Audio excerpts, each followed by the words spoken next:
Hello friend, कैसे हो आप।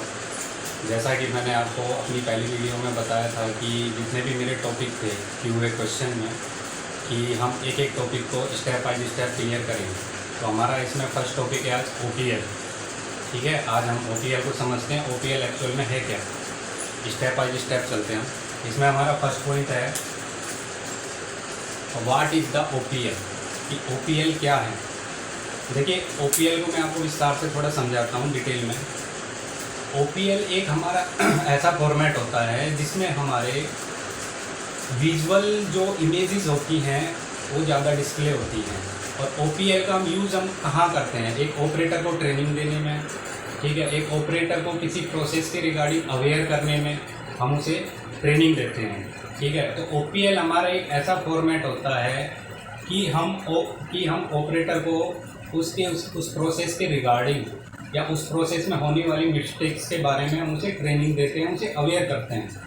ठीक है, तो ओपीएल हम कहाँ पे लगाते हैं, ओपीएल हम कहाँ पे डिस्प्ले करते हैं। देखिए, ओपीएल हम डिस्प्ले करते हैं, हम हमारे जो कोई इंटरनल इशू आ रहे हैं वहाँ पे ओपीएल डिस्प्ले करेंगे।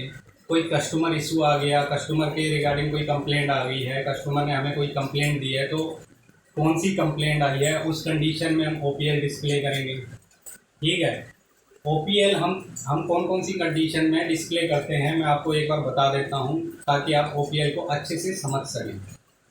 देखो, ओपीएल हम 3 कंडीशन में डिस्प्ले कर सकते हैं। पहली कंडीशन है बेसिक नॉलेज। बेसिक नॉलेज, जैसा कि मैंने आपको बताया कि हम किसी भी प्रोसेस पे अगर हम ओपीएल डिस्प्ले करते हैं तो क्यों कर रहे हैं, हम ऑपरेटर को उस प्रोसेस के या उस प्रोसेस में होने वाली मिस्टेक्स को हम पहले ही अवेयर कर रहे हैं कि आप ये गलती ना करें। ठीक है, उस गलती को रोकने के लिए हम ओपीएल डिस्प्ले करते हैं। ठीक है, और उस प्रॉब्लम के रिगार्डिंग हम उसे ट्रेनिंग भी देते हैं, उसे अवेयर भी कराते हैं। ठीक है, सेकंड कंडीशन क्या होती है, इम्प्रूवमेंट केस। अगर हम किसी प्रोसेस में इम्प्रूवमेंट कर रहे हैं, किसी भी स्टेज पे कोई प्रोसेस हो रहा है तो हम उस प्रोसेस में इम्प्रूव कर रहे हैं, तो उस केस में भी हम एक ओपीएल डिस्प्ले वहाँ पे करेंगे। और उस ओपीएल में हम फोटो लगाएंगे, हम विजुअल लगाएंगे कि उसमें पहले क्या था और बाद में क्या हुआ है। ठीक है, कि पहले करने से क्या था और बाद में हमने क्या किया है, तो हम इम्प्रूवमेंट केस में भी एक ओपीएल डिस्प्ले कर सकते हैं स्टेज पे। ठीक है जी। अब हमारा थर्ड पॉइंट है customer complaint and internal complaint. देखिए, ये कब डिस्प्ले करते हैं कि मान लीजिए कि हमने कोई पार्ट कस्टमर के पास भेजा, वहाँ से कोई कंप्लेंट्स आ रही है। ठीक है, तो उस केस में वो इशू दोबारा रिपीट ना हो, तो हम जिस स्टेज पे वो कंप्लेंट क्रिएट हुई है, जो इशू बना है, उस स्टेज पे हम वो ओपीएल डिस्प्ले करेंगे। ठीक है, अब उस ओपीएल में हम एक तरफ ओके पिक लगाएंगे और एक तरफ लगाएंगे हम एनजी पिक। हम एक तरफ ओके फोटो लगाएंगे और दूसरी तरफ हम गलत वाली फोटो को पेस्ट करेंगे। इससे क्या बेनिफिट है, इससे ये बेनिफिट है कि कोई भी ऑपरेटर किसी भी प्रोसेस को ऑपरेट करेगा तो उसको पता होगा पहले से ही कि अगर मैं ऐसा करूँगा तो ये गलत है और मैं ऐसा करूँगा तो वो सही है। तो हम ऑपरेटर को पहले ही उस प्रॉब्लम के रिगार्डिंग अवेयर कर देते हैं। ठीक है, तो 3 कंडीशन में ओपीएल लगाते हैं। ठीक है, जिसमें मैं आपको पहले भी एक बार बता चुका हूँ कौन कौन सी वो 3 कंडीशन है, मैं दोबारा बता देता हूँ। पहली कंडीशन है बेसिक नॉलेज। ठीक है, कि ऑपरेटर को प्रोसेस के रिगार्डिंग और मिस्टेक्स के रिगार्डिंग जो भी प्रॉब्लम हो रही है उसको पहले से ही अवेयर करना। ठीक है, ट्रेनिंग देना। एंड सेकंड पॉइंट है हमारा इम्प्रूवमेंट टास्क, कि कोई भी प्रोसेस को हम इम्प्रूव कर रहे हैं तो हम फोटो के थ्रू उसमें शो करेंगे कि पहले क्या था और बाद में हमने इम्प्रूवमेंट करके हमने क्या किया है उसमें। ठीक है, और उसी इम्प्रूवमेंट जो हमने किया है उसी के अकॉर्डिंग हमें काम करना है। ओपीएल का मेन मकसद यही होता है। एंड थर्ड थिंग है customer complaint and internal issue. देखो, कस्टमर कंप्लेंट पे ओपीएल हम डिस्प्ले करेंगे और इंटरनली इशू पे भी हम एक ओपीएल डिस्प्ले करेंगे। ठीक है, उस स्टेज पे करेंगे जिस स्टेज से ये क्रिएट हुआ है, जिससे बना है, तो वहाँ पे हम एक ओपीएल डिस्प्ले करेंगे ताकि वो इशू दोबारा रिपीट ना हो और जो भी ऑपरेटर कोई भी ऑपरेटर, जैसे एक कंपनी में 3 शिफ्टें चलती हैं ए बी सी, तो 3 ऑपरेटर हैं, तो हम ओपीएल डिस्प्ले करेंगे तो हम तीनों ऑपरेटर को ट्रेनिंग देंगे ताकि वो उस मिस्टेक्स, उस डिफेक्ट और उस प्रॉब्लम के रिगार्डिंग वो पहले ही अवेयर रहे। ठीक है। एडवांटेज ऑफ ओपीएल कि ओपीएल के एडवांटेज क्या है। देखो, ओपीएल हम इसलिए बनाते हैं ताकि मेन मकसद हमारा ओपीएल बनाने का यही होता है कि जो इशू एक बार बन गया है वो दोबारा रिपीट ना हो।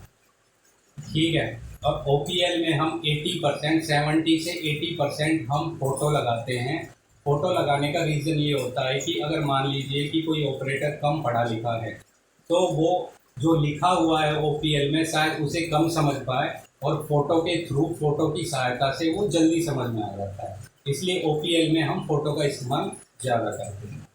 ठीक है। वेयर वी विल डिस्प्ले ओपीएल कि हम ओपीएल को डिस्प्ले कहाँ करेंगे, ये पॉइंट है एक। क्योंकि कोई भी लोग बना देते हैं ओपीएल और वो कहीं पे भी डिस्प्ले कर देते हैं, ऐसा नहीं होना चाहिए। ओपीएल उस स्टेज पे डिस्प्ले होना चाहिए जिस स्टेज पर कोई भी प्रॉब्लम आपकी क्रिएट हुई है। मान लीजिए कोई कस्टमर कंप्लेंट आ गई तो किसी स्टेज पे तो वो प्रॉब्लम बनी है ना, तो उस स्टेज पे ही ऑपरेटर के फ्रंट में, ऑपरेटर के बिल्कुल फ्रंट में ओपीएल डिस्प्ले होगा, ताकि कोई भी ऑपरेटर अगर मशीन चलाता है तो उसके बिल्कुल फ्रंट में ओपीएल होने की वजह से वो उस प्रॉब्लम के रिगार्डिंग पहले ही तैयार रहेगा, पहले ही उसको वो जानकारी रहेगी। ठीक है। तो आप ओपीएल के बारे में आज समझ गए होंगे कि ओपीएल क्या होता है।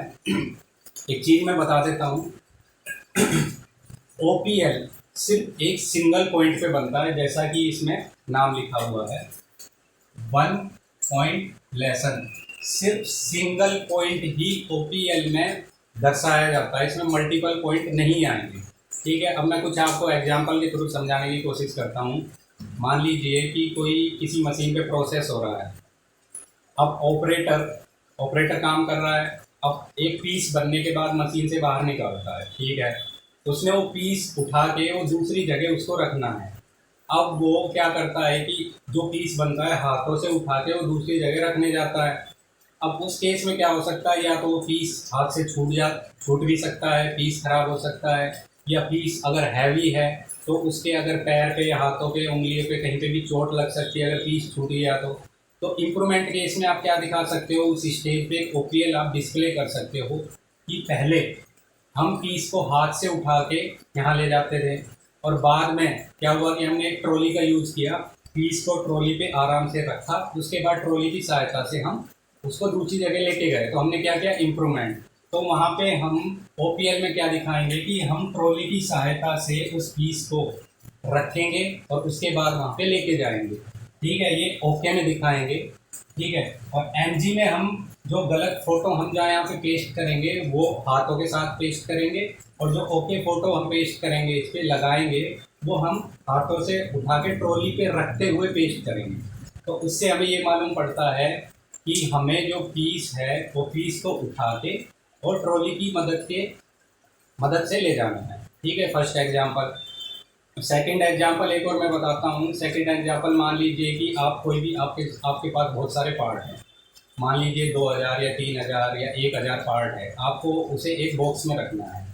तो पहले क्या होता था कि हम सारे पार्ट एक साथ बॉक्स में डाल देते थे, जिससे हमारे पार्ट में डेंट आ जाते थे। ठीक है।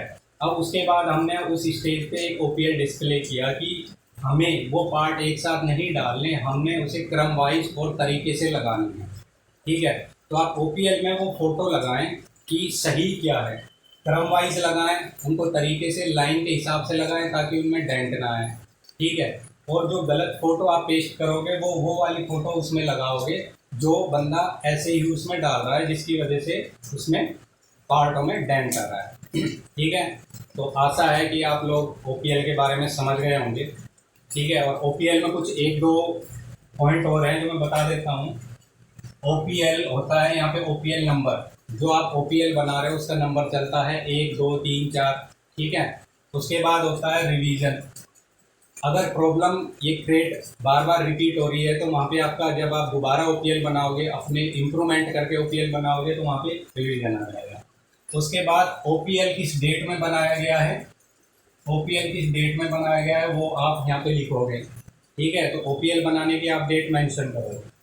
यहाँ पे प्रिपेयर्ड बाई किसने बनाया है और अप्रूव्ड बाई किसने उसे ओके किया है। ठीक है, प्रिपेयर्ड बाई वो होता है जो ओपीएल को बनाता है, और अप्रूव्ड बाई वो होता है जो उसको अथॉरिटी किसने दी है। ठीक है, किसने उसे ओके किया है वो अप्रूव्ड बाई में आ जाएगा। तो आशा है कि आज ओपीएल का पॉइंट आप समझ गए होंगे। ठीक है, और लास्ट में आपसे मैं यही कहूँगा कि मेरे चैनल को लाइक करें, सब्सक्राइब करें एंड शेयर करें, ताकि जो नए बिगिनर हैं उन तक ये बात पहुँच सके कि ओपीएल एक्चुअल है क्या। ठीक है, थैंक यू।